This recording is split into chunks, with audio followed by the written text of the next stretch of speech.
ఆకాశంలో అద్భుతం చోటు చేసుకోబోతోంది. ఇప్పటికే ఆ ఖగోళ దృశ్యం కాస్త అస్పష్టంగా గోచరిస్తూనే ఉండగా 3 రోజుల్లో ఇంకాస్త స్పష్టంగా కనిపించనుంది. ఫిబ్రవరి 28న బుధుడు, శుక్రుడు, శని, గురుడు, యురేనస్, నెప్ట్యూన్ గ్రహాలు ఒకే వరుసలో వినీలాకాశంలో దర్శనమివ్వబోతున్నాయి. ఇదంతా కూడా ఎలాంటి పరికరాల సాయం లేకుండానే చూడగలగమనేది ఇందులో హైలైట్ గా చెప్పాలి.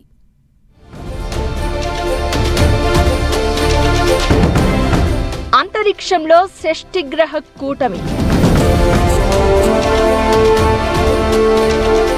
ఫిబ్రవరి 23 నుంచి 28, ఆ తర్వాత మార్చి 6 వరకు 6 గ్రహాల కూటమి.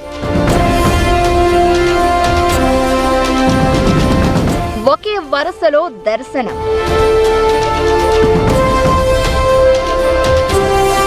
Mercury, Venus, Neptune, Saturn, Uranus, Jupiter ఈ 6 గ్రహాలు ఆకాశంలో ఒకే వరుసలో దర్శనమిస్తున్నాయి.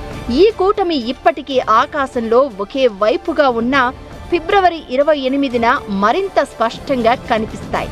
ఈ celestial episode breathtaking experience ఇవ్వనుందని అబ్జర్వేటరీ సైంటిస్టులు చెప్తున్నారు.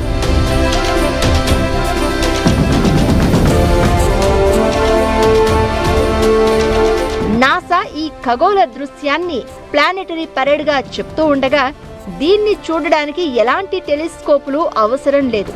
ఫిబ్రవరి 28న అంటే శనివారం సాయంత్రం ఈ కూటమిని స్పష్టంగా చూడవచ్చని సైంటిస్టులు ప్రకటించారు. అయితే ఆ రోజు సాయంత్రం ఆకాశం క్లియర్ గా ఉంటే చాలు. అంటే వర్షపు మేఘాలు, దుమ్ము, ధూళి లేకుండా ఉంటే ఇతరత్రా పరికరాలు లేకుండా చూడవచ్చని చెప్తున్నారు. ఆకాశంలో పశ్చిమ దిశగా దృష్టి సారిస్తే చాలట.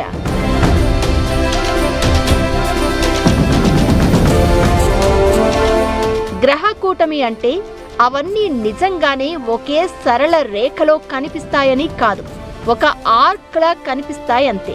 అలాగే 4 గ్రహాలను డైరెక్ట్ గా చూడగలిగితే మిగిలిన 2 గ్రహాలు మాత్రం బైనాక్యులర్స్ లేదంటే టెలిస్కోప్ తో దర్శించాల్సిందే.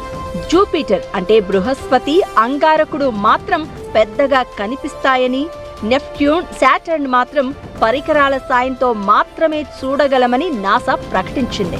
ఫిబ్రవరి 28 సాయంత్రం సూర్యాస్తమయం అయిన అరగంట కల్లా ఈ ఖగోళ అద్భుతం సాక్షాత్కరిస్తుందని సైంటిస్టులు చెప్పగా ఔత్సాహికులు ఈ ప్లానెటరీ పరేడ్ ను వీక్షించేందుకు సిద్ధమవుతున్నారు.